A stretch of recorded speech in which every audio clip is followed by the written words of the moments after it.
Dale here with Johnston and Murphy, and I'm here today to talk about a basic black shoe that's not so basic due to the fact that it has detailed white stitching and a brown sole. So before we start to do anything, what we want to do is that we want to clean the shoe because you cannot shine dirt. We got our cloth, we have our saddle soap and water. You want to wet your dauber, and if you don't have a dauber, what you want to do is use maybe a cloth or a rag or something. So what we're going to do is lather this up, and you want to go in a circular motion, hitting both the sole, the stitching, and the leather itself. But make sure that you don't let the water and the soap actually sit on too long. What we want to do is you want to go ahead and get it off because, as you know, water damages anything. Now we're going to rotate the shoe and go. We want to do the same thing, getting the entire shoe. So we're going to allow this to sit. Now sometimes our stitching can be extremely dirty. So what you want to do is maybe you're home, you take a toothbrush. Best thing is like you clean your teeth and go down in those crevices, but be careful to go ahead and go and get it off as you do it because we don't want water to damage the leather on it. So what we want to do now, we want to smooth out the leather on it. You take your brush, which is key in shining the shoe, and you just want to go across the leather. Now what you want to do is you can either use your dauber, you can use a rag to apply the polish.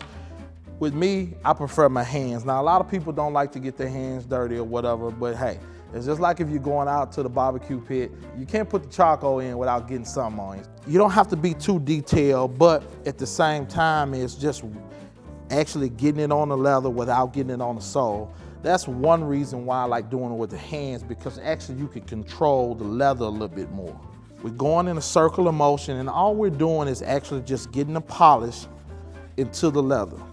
Now what we're going to do is take our brush and actually not take the polish off, but what we're doing is working the polish into the leather. This is building our core. This is building our foundation, which is key to shining a shoe. Repeat that process 2-3 times. So we're done with our third and final coat. Take brown shoe polish, preferably in this case, a lighter brown. And you can use a small rag or you can use your fingers. You can just use one finger just to get it, because the heels are typically like a 1/2 inch tall or whatever, and so it's really not much. You want to take your brush, just lightly brush it, and you'll see that it starts to shine up. But we're going to repeat that process. You can find you a nice cloth, preferably like a flannel cotton.